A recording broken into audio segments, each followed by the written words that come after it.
a los maestros Paco Cruz y Jaime Hernández, que ya están listos para dejar la víbora chillando. El maestro Paco Cruz, más de 47 años en el periodismo, autor de una larga lista de libros. Les recomiendo sus dos más recientes, Las Damas del Poder y García Luna, el Señor de la Muerte. Las Damas del Poder y García Luna, el Señor de la Muerte. Hombre fundamental para hablar sin censura. Querido Paco, pues haciendo válido lo de Silvano Aureoles Conejo, anda como conejo buscando tirarse a perder el exgobernador de Michoacán. Te saludo con mucho gusto, Paco. Vicente, ¿cómo estás? Un abrazote a Jaime antes de que llegue el abuelito, perdón, el hombre de la experiencia. Vicente, no, fíjate, la verdad es que sí, en el apellido lleva la penitencia Silvano Aureoles Conejo, pero además eh, como le decía él a Ciro Gómez Leiva o las investigaciones que Julio Roa hizo por él, pues nos dicen que es un cobarde, ¿no? Decía que no se iba a esconder, que ojalá lo metieran a la cárcel. Pues tiene la oportunidad de que lo metan a la cárcel, tiene la oportunidad de decir lo que quiera decir, de defenderse. ¿Te acuerdas que llevaba ahí en su banquito cuando estaba a la entrada de Palacio Nacional? Llevaba su expediente, decía que allí tenía todas las pruebas de todo lo que iba a decir. Pues en ese momento, ¿qué mejor tiempo de sacar todas esas pruebas? Vicente, ahí está su carpeta, mira, una carpeta con que lo iba a salvar de la cárcel, que lo iba a salvar de todo. Entonces yo digo, ¿qué mejor tiempo que para que saque aquella carpeta que lo tuvo sentado en un banquito de Palacio Nacional? Pero bueno, con eso empezamos, Vicente. Ahora alargamos. Y Jaime, un abrazote también, buenos días. Mi querido Jaime Hernández, corresponsal de guerra, corresponsal mexicano en el extranjero, gran amigo de este espacio libre como el viento, fundador y conductor de su espacio en YouTube No Apto para Cínicos. Pues de Silvano a Anabel, a la nueva campaña de narcopresidenta que traen estos personajes, a las Raki. A ver, mi querido Jaime, ¿por dónde quieres entrarle tú? No, pues yo creo que es muy interesante lo que está pasando con Silvano Aureoles, que está jugando al gato y al ratón con elementos de la fiscalía después de haberse presentado como un hombre impoluto, honesto, que era capaz incluso de alcanzar la presidencia de México. Realmente es increíble esta gente cómo pierde contacto con la realidad, ¿no?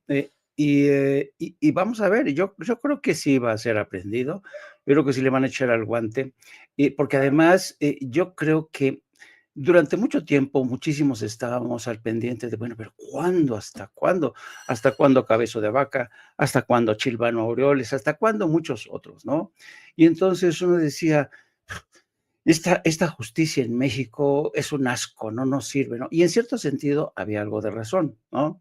Porque claro, mientras la Fiscalía hacía su trabajo, las investigaciones, Fiscalía Estatal y Fiscalía Federal sumaban esfuerzos, pues este hombre estaba tranquilo. ¿Por qué? Porque sabía que desde el aparato judicial lo podían librar, pero las cosas han cambiado muchísimo desde entonces. Y esta batalla de largo recorrido, este maratón de Silvano Aureoles, pronto va a tocar a su fin. ¿Por qué? Porque mientras ha ocurrido esto, se ha armado un expediente bastante jugoso, muy sustancioso. Parte de ello ya no lo dio a conocer el gobernador actual de Michoacán, enumerando cuáles han sido los robos, pero no solamente de Silvano, sino de sus asociados, muchos de ellos que se la pasaban de viajes con Carlos Loret de Mola, con el grupo de Latinos. Y ahora, claro, esto va a tener un impacto en Latinos. Vamos a ver de qué tipo, de qué alcance, pero es bueno que se produzca esto porque nos vamos a enterar hasta qué punto Silvano Aureoles, porque son varios los personajes que contribuyeron a crear este canal de televisión que se dedicó básicamente a lanzar una campaña sucia contra el gobierno de López Obrador, a quien buscaban básicamente sepultar antes de que cumpliera los 6 años. No se les hizo. Y ahora quien los va a sepultar a ellos, curiosamente, es la 4T.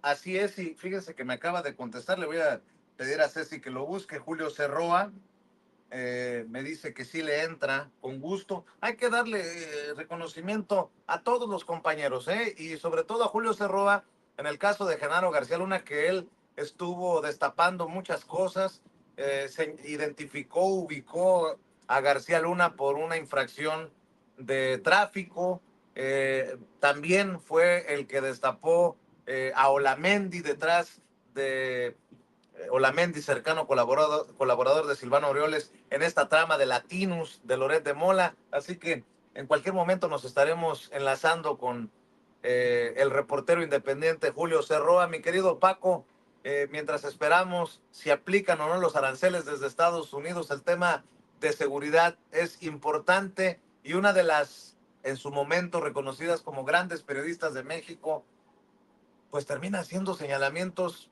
alucinantes, ¿no? De los millones que supuestamente le dio el Mayo Zambada a López Obrador, que si la doctora Claudia Sheinbaum también recibió dinero de los negocios del Mayo Zambada, de si están presionando los gringos para que mandemos, así lo digo con todas sus letras, para que mandemos a 29 reos de alto nivel a cambio de que no persigan a López Obrador. ¿Qué cosas estamos viendo, mi querido Paco? Y yo sí percibo esta otra intentona de aplicarle a la presidenta lo de lo que en algún momento intentaron con López Obrador, narcopresidente, narcopresidenta, los mismos de siempre, con la ayuda de los mismos de siempre, querido Paco.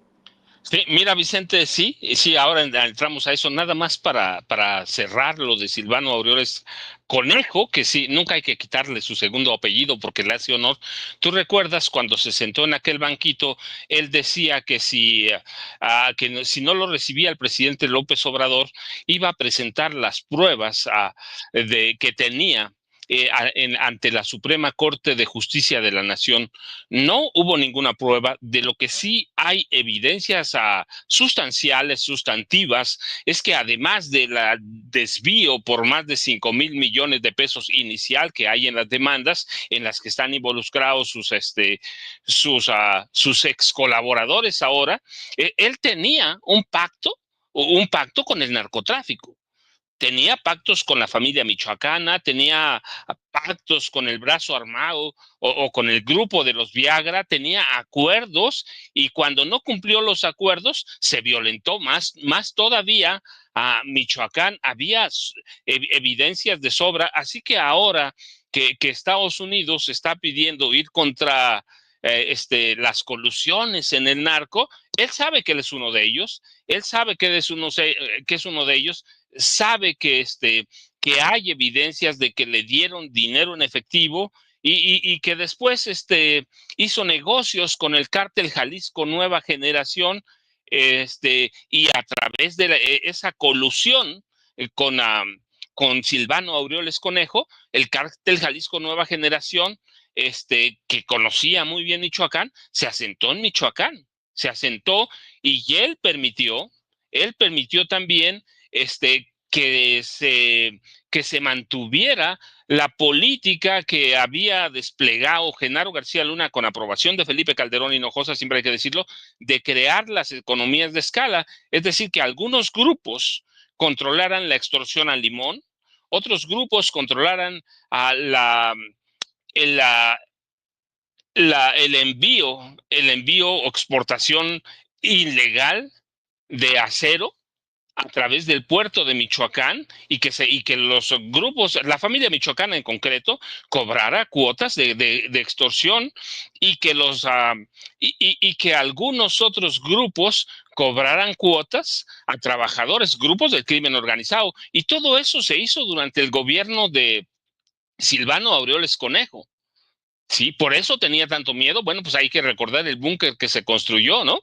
el bunkercito que se construyó y que se dio a conocer tan pronto salió, y hoy ya lo dice bien el gobernador, anda literalmente hablando asalto de mata, así y lo buscan, pero también lo buscan los Viagras a los que terminó por traicionar. Así que es un exgobernador que tiene cuentas pendientes, no solo con la justicia, sino entre los grupos del crimen organizado. Pero mira, vale la pena destacar, además, ¿te acuerdas de aquel grupo de gobernadores que se llamaron federalistas? Gobernadores de oposición que prácticamente querían desestabilizar al gobierno del presidente López Obrador. Él se encontraba entre ellos. Él se encontraba entre ellos. Hoy está buscado por desfalcos por 5,000 millones de pesos o más. ¿Te acuerdas también del Bronco Jaime Rodríguez Calderón de Nuevo León, que después fue encarcelado por desvíos de dinero? Estaba Francisco Javier García de Cabeza de Vaca, gobernador de Tamaulipas, que hoy también y después en la misma gubernatura era prófugo de la justicia. Entonces, aquellos mandatarios que intentaron desestabilizar, estaba Martín Orozco Sandoval, que también que era gobernador de Aguascalientes, sentenciado en 2023 a 4 años de prisión. Hay que decirlo, estaba Javier Corral Jurado también en aquel grupo o bloque de gobernadores federalistas. Estaba José Rosas Aispuro Torres de Durango. O sea que eran y todos estos gobernadores tienen fichas o cuentas pendientes. Aispuro Torres, por ejemplo, fue denunciado por desvíos de más de 300 millones de pesos. Estaba José Ignacio Peralta de Colima, que también fue vinculado a anomalías en la construcción, por ejemplo, de un C5 superiores a 400 millones de pesos. Estaba Miguel Ángel Riquelme. Estaba Enrique Alfaro, que hoy está autorrefugiado o autoexiliado, no sé a dónde. Estaba Diego Sinué Rodríguez de Guanajuato, que dejó violentar el Estado a su máximo. Es decir, teníamos un grupo de gobernadores fichitas que querían en su momento desestabilizar a la administración del presidente Andrés Manuel López Obrador, y 7 de ellos, 7 de 10, tienen cuentas ante la pendiente. Eran pájaros de cuenta. Y Silvano Aureoles Conejo es un pájaro de cuentas que además tiene negocios o tuvo negocios en su gobierno con el crimen organizado abiertamente. Hay evidencias que recibió dinero de la familia michoacana, de los Viagra. Así que ese es el gobernador que decía, yo te contaba al principio, que se sentó en aquel banquito y que decía, si no me recibe el presidente López Obrador, voy a entregar todas las pruebas que tengo a la Suprema Corte de Justicia de la Nación, y nunca entregó nada, Vicente. Ese es este grupo de gobernadores, que además algunos entregó mucho dinero, y siempre hay que rescatarlo. El maestro Sevilla lo decía bien, que utilizaron dinero para otras cosas, como para desviaron dinero del gobierno para obras, por ejemplo, de salud, de medicamentos, para sostener a Latinus, a Carlos Loret de Mola y a Broso en concreto. Entonces, es un pájaro de cuentas con todos estos gobernadores federalistas que intentaron desestabilizar al gobierno de Andrés Manuel López Obrador. Y mira, de lo otro, pues es claro que hay una campaña, nosotros lo dijimos, al principio, se van a mantener así durante 6 años, no tiene nada. Oye, Paco, te oigo, Vicente.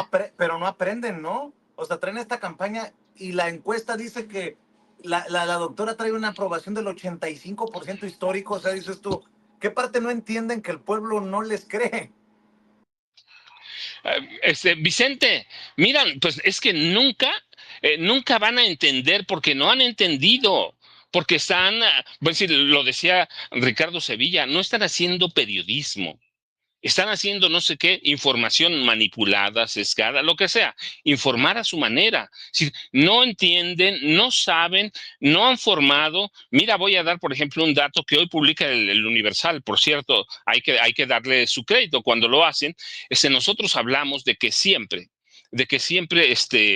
el Poder Judicial con Norma Piña fue un Poder Judicial del narco y una Suprema Corte de Justicia del narco.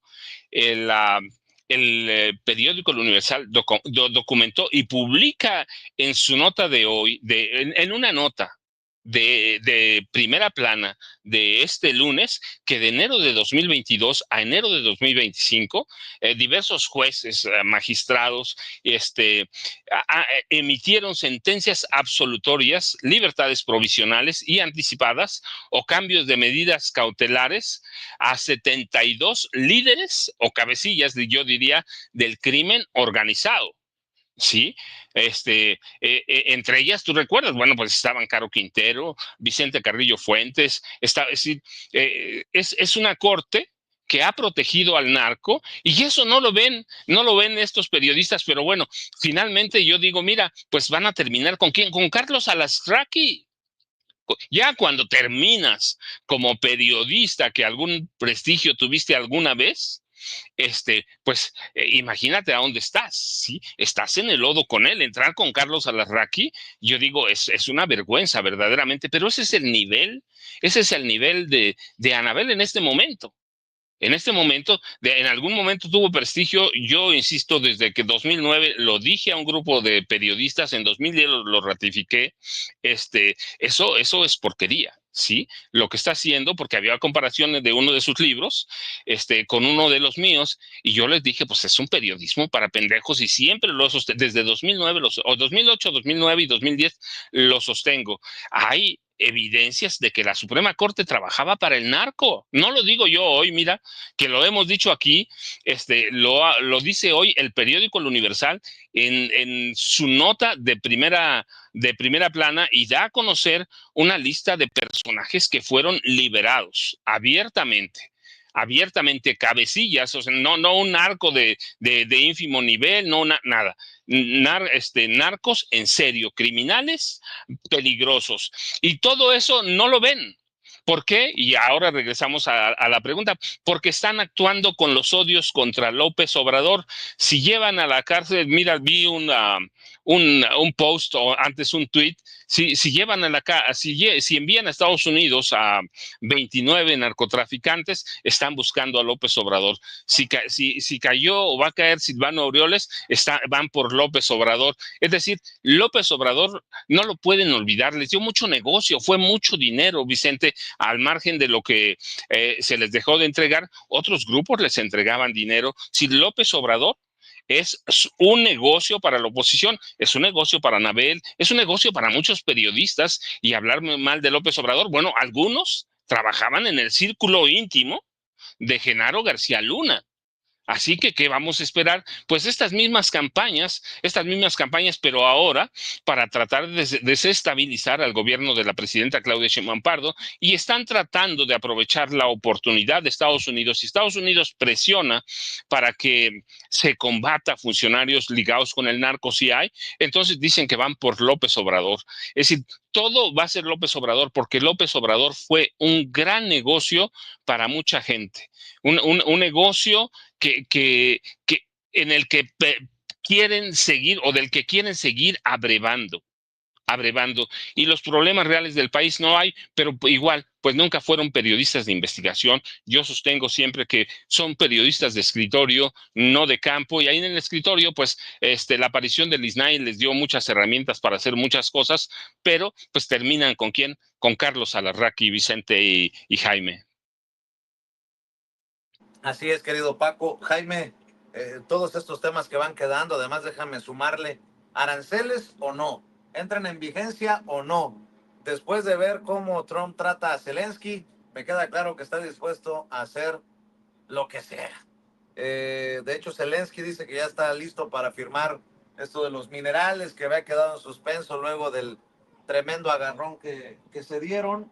Y súmale que también ya salieron países como Gran Bretaña a decir que respaldarán incluso militarmente a Ucrania, luego de que Estados Unidos, pues de alguna manera le haya cerrado las puertas en las narices al presidente ucraniano. Ay, de todo como en botica hoy, mi querido Jaime. Sí, pero es muy interesante lo que va a ocurrir mañana, porque mañana es una fecha clave, primero para saber si nos va a aplicar o no, los aranceles. Yo soy de la opinión, porque esto, como decía ayer el secretario de Comercio de Estados Unidos, es una, es una situación muy fluida. A pesar de los esfuerzos de México, a pesar de los intentos de Marcelo Ebrard de llegar a un territorio, encontrar un terreno común con Estados Unidos, todo parece indicar que Donald Trump tiene otros planes. Y estoy pensando, me refiero, porque ya hay múltiples interpretaciones. Primero, el secretario de Comercio dejó ayer en claro que el presidente Trump sí va a imponer los aranceles. Puede ser que no sean del 25%, puede ser que sean menores, pero los aranceles van. No dejó duda sobre ello, aunque le dejó la última palabra al presidente Trump. Porque nadie, incluso sus más cercanos colaboradores, se atreven a vaticinar algo definitivo, porque así es de impredecible Donald Trump. En cualquier caso, yo creo que la opción de imponer aranceles, aunque no sea el 25, es la más lógica en el grande contexto en el que se está moviendo Estados Unidos. Por ejemplo, se sabe muy bien que J.D. Vance, el vicepresidente, y muchos de la gente que rodean a Donald Trump están de acuerdo en que ya ha llegado el momento de reconfigurar el nuevo orden internacional. Y muchos son de la opinión que Estados Unidos debe crear una especie de una nueva arquitectura de alianzas internacionales. Por ejemplo, bailar o celebrar la nueva alianza con Rusia sobre la tumba de Ucrania, dejar que China controle Taiwán y no meterse ni provocar a los chinos, mientras que Donald Trump se aplica y somete más a México, amenazando con intervenir en México contra los cárteles de la droga, imponiendo nuevas tarifas y aranceles. Y aquí hago un paréntesis, a mí me decepcionó un poco la respuesta de la presidenta esta mañana de no acudir a la cumbre de los BRICS, aunque sea como invitada, como observadora. Dijo que de Cancillería enviarían a alguien, pero a mí me parece que tendría que ir la propia presidenta. Quizá lo hace como un acto de prudencia y se entiende, pero a estas alturas está claro que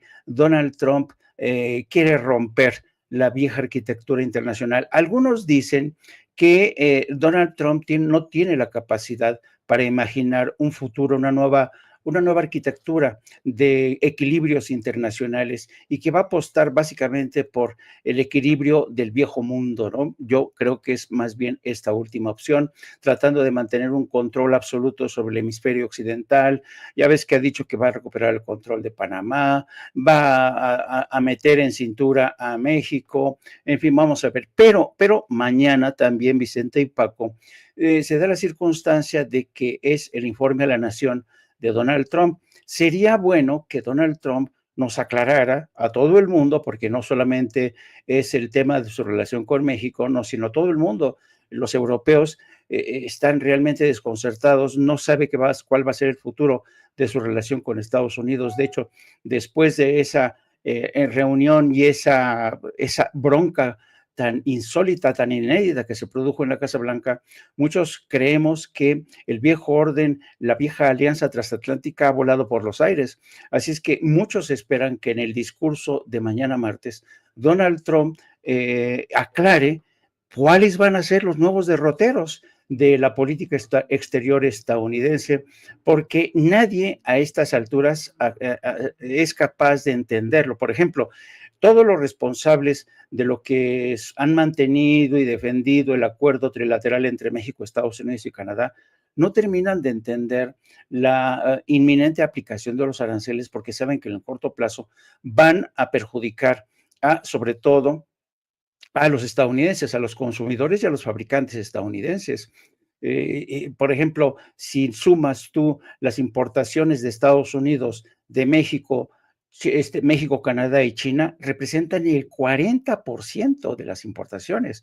O sea, le va a aplicar aranceles sobre ese 40%, y luego se sabe que la amenaza que va a golpear sobre todo a la industria automotriz ha hecho sonar la señal de alarma entre algunos productores de la industria automotriz en Estados Unidos, que han ido a la Casa Blanca, le han rogado al presidente Trump que frene esos aranceles, porque muchos de los componentes, ¿se acuerdan que Marcelo Ebrard hablaba del caso de un pistón que cruza las fronteras entre Canadá, México y Estados Unidos 8 veces?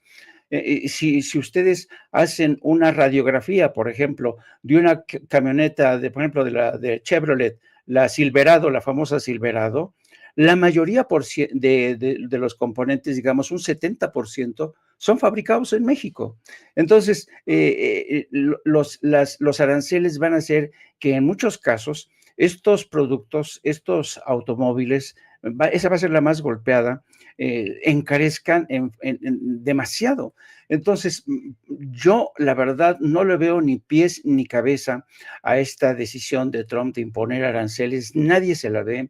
Alguien dice que es una estrategia de largo plazo que busca básicamente recomponer el nuevo orden económico internacional, pero aunque me digan eso, yo no alcanzo a entender, porque en el corto y mediano plazo, quienes van más a sufrir son precisamente los consumidores. Así es que vamos a estar pendientes de, primero, mañana, si entran o no en vigor el 25% de aranceles o quizá un 10%, porque el secretario de Comercio reconoció ayer en una entrevista con la cadena Fox que México había hecho todo lo posible por reducir el tráfico de personas, que está en niveles sin precedentes, no hay cruces.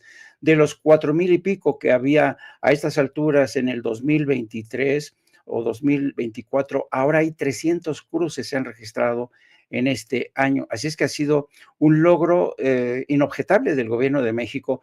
El nivel de capturas, la entrega de los 29 líderes de los carteles. Entonces, México, francamente, lo ha dado todo, y a pesar de ello, yo sospecho que mañana, en cualquier caso, aunque es posible que reduzca la pena, no la va a aplicar, queridos amigos. ¿Por qué no cerramos aquí con algún comentario, alguna opinión, mi querido Paco Cruz? ¿Con qué cerrarías tú? Mira, Vicente, voy a cambiar de tema bien radical. A pesar de todas estas amenazas de Donald Trump, a pesar de todo lo que ha pasado en estos últimos 2 meses, a pesar de que hay gente que ya nos ven el desastre, hay que aclarar nada más que en enero y febrero, la Bolsa Mexicana de Valores, que es un indicador que siguen verdaderamente de quienes invierten dinero en el país, ligó 2 meses al alza.